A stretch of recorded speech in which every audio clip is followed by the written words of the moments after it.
প্রিয় ছাত্রছাত্রীরা, কেমন আছো সবাই? নিশ্চয়ই ভালো আছো। আজকে আমরা একটু অন্যরকম পড়াশোনা করব, ভীষণ ইন্টারেস্টিং। আজকে আমরা ইংরেজি গ্রামার নিয়ে পড়াশোনা করব। ইংরেজি গ্রামার সম্পর্কে তোমাদের অনেকেরই বেশ ভীতি রয়েছে, তো আজকে আমরা চেষ্টা করব সেই ভয়টা একটু দূর করানোর, বেশ মজার ছলে। আসলে ব্যাকরণের ধাঁধা আজ থেকে ছড়াই হবে বাধা। হ্যাঁ, ঠিকই বুঝেছ। আমরা আজ থেকে একটা পর্যায় শুরু করছি, সেটা হচ্ছে ছড়ার মাধ্যমে গ্রামার পড়া। আশা করছি এটা তোমাদের ভীষণ উপকারে লাগবে। আজকে আমরা প্রিপোজিশন নিয়ে আলোচনা করব।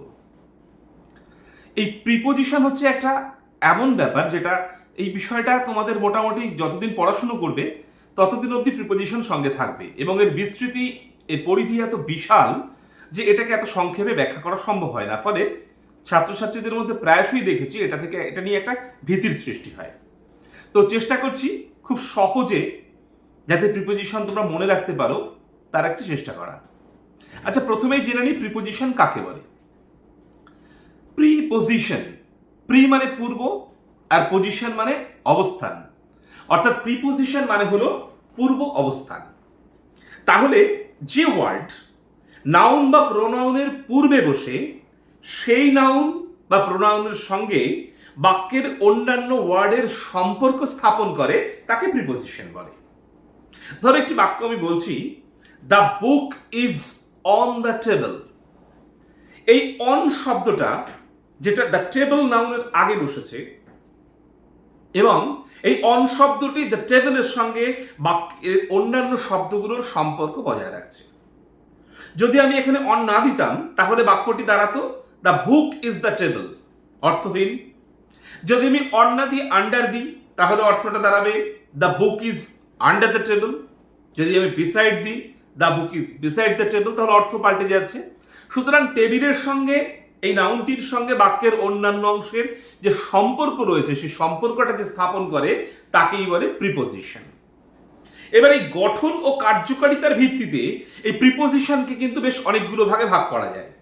যেমন simple preposition, double preposition, compound preposition, phrase preposition, participle preposition, disguise preposition, special preposition, verbal preposition. কি ক্লান্ত হয়ে পড়লো তো শুনতে শুনতে? বলতে বলতে আমারও কিছুটা ক্লান্তি এলো বটে। আচ্ছা, তাহলে দেখা যাক এই যে ক্লান্তি চলে আসছে, এটাকে দূর করা যায় কি? একটু ছড়ায় ছড়ায় প্রিপোজিশনটা বোঝা সম্ভব? দেখি একটু চেষ্টা করে। শুরু করছি প্রিপোজিশনের ছড়া। বাক্যে যদি বিষয়ে ঘিরে, সঙ্গে, কাছে, ব্যস্ত, কাছাকাছি কিংবা থাকে প্রায়, সেখানেতে অ্যাবাউট যেন জায়গা খুঁজে পায়। আবার ধরো ওপরে, জন্য, ঊর্ধ্বে, বাইরে কিংবা বেশি থাকে, নির্দ্বিধায় বসিয়ে দিও অ্যাবভটাকে। আফটার বসে অতীতকালে যদি বোঝায় পরে, পেছনে শেষেও আফটার বসে কখনো বোঝায় অনুসারে।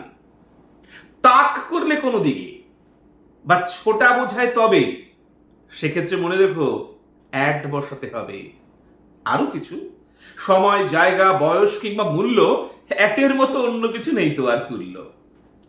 বিফোর বসে আগে বোঝাতে, বিহাইন্ড বসে পিছে, বিসাইড দিয়ে পাশে বুঝিয়ে, আন্ডার রেখো নিচে। কর্তা যদি ক্রিয়া করে কর্মবাচ্য দিয়ে, গাড়িতে কোথাও যাবে বা সময় দেখো ঘড়ি দিয়ে, সেই সময় একটুখানি সজাগ হওয়া চাই। অন কিংবা উইথ না বসিয়ে বসাবে বাই। আবার দেখো ফরের মানে সত্ত্বেও, আবার কখনো জন্য। টু বলতে তে বা প্রতি ছাড়া, করোনা মানে অন্য। ফ্রম বলতে থেকে হয়, শুরুর জায়গা থাকবে কিংবা থাকে কাজ শুরুর সময়। ইনটু মানেই ভিতর, যদি বাইরে থেকে ভিতরে ঢোকা হয়। অফ বলতে ও এফ, অফ বলতে কারণ বোঝায়, কখনো অধিকার, এরও কখনো হয় যদি বোঝায় এটা তার। ওভারের থেকে অ্যাবভ উঁচু, পারবে না তুমি ছুতে। উইথ মানে দাঁড়াও বোঝায়, সঙ্গে, অনুপাতে। ও ডবল এফ, অফ বলতে থেকে বোঝায়, দূরে কিংবা পাশে। ছাড়া বলতে কখনো কখনো বিসাইডস আসে। রোগশয্যায় মরলে, রোগশয্যায় মরলে ডাইয়ের পরে অব বসাতে হয়, ডাইয়ের পরে ফর বসালে শহীদ বলা যায়। পরিশ্রমে মরলে ফ্রম দেওয়াই নীতি, ক্ষুধা নিয়ে মরলে উইথ দেবে যথারীতি। বিষ প্রয়োগে মরলে বাই দেওয়া হয়, যুদ্ধক্ষেত্রে মরলে ডাই ইন কয়। বাদ্যযন্ত্র বাজালে প্লে, বাদ্যযন্ত্র বাজালে অন বসাতে হয়, প্লের পরে অ্যাড বসালে খেলাধুলো হয়। ব্লাইন্ডের পরে টু বসালে স্নেহান্ধ কবে, চোখে যদি না দেখে ব্লাইন্ড অফ দিও, ভেঙে পড়লে কান্নায় বাস্টের পরে ইনটু নিও, ফেটে পড়লে হাসিতে বাস্টের পরে আউট বসে। সমজাতীয় তুলনাতে কম্পেয়ার উইথ আর বিষমেতে কম্পেয়ার টু আসে। Object prefer oppose junior limit কি অ্যাড আর সিনিয়র টু এর সাথেই আসে। বিওয়্যার অ্যাওয়্যার মেড প্রাউড আর শিওরের পরে অব বসে। থ্রু বোঝায় কোনো কিছুর ভিতর দিয়ে যাবে যখন চলে। প্রিপোজিশনের জীবন কথা শেষ করছি এইটুকুই বলে। এই প্রিপোজিশনের ছড়াটা তোমরা যদি ভালো করে শোনো বা ভালো করে যদি পড়ো, আশা করছি প্রিপোজিশনের বেসিক সমস্যাগুলো কিন্তু সমাধান হয়ে যাবে। এছাড়াও এই যে বিভিন্ন রকম প্রিপোজিশন সম্পর্কে আমি প্রথমে একটু বলে নিলাম, সেই প্রিপোজিশনগুলো সম্পর্কে এবং প্রিপোজিশন নিয়ে যে ভীষণ কনফিউশন হয় সেগুলো দূর করার জন্য আমাদের অনেক ছোট ছোট শর্ট ভিডিও আসবে, সেগুলো আশা করি তোমাদের সমস্যাটা মিটিয়ে দেবে।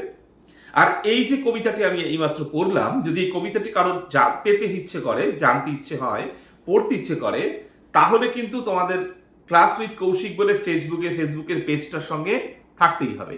আমি এই ভিডিওটার ডেসক্রিপশনে লিঙ্ক দিয়ে দেবো ফেসবুকের পেজটা, তোমরা জয়েন করে নেবে এবং সেখানে কিন্তু এই ছড়াটা দেওয়া থাকবে। এরকম আরো অনেক ছড়া, আরো অনেক গ্রামার আমরা কিন্তু এই ছড়ার মাধ্যমেই শিখবো এখন থেকে। সুতরাং সঙ্গে থাকো, ভালো থাকো, দেখা হচ্ছে পরের ভিডিওতে।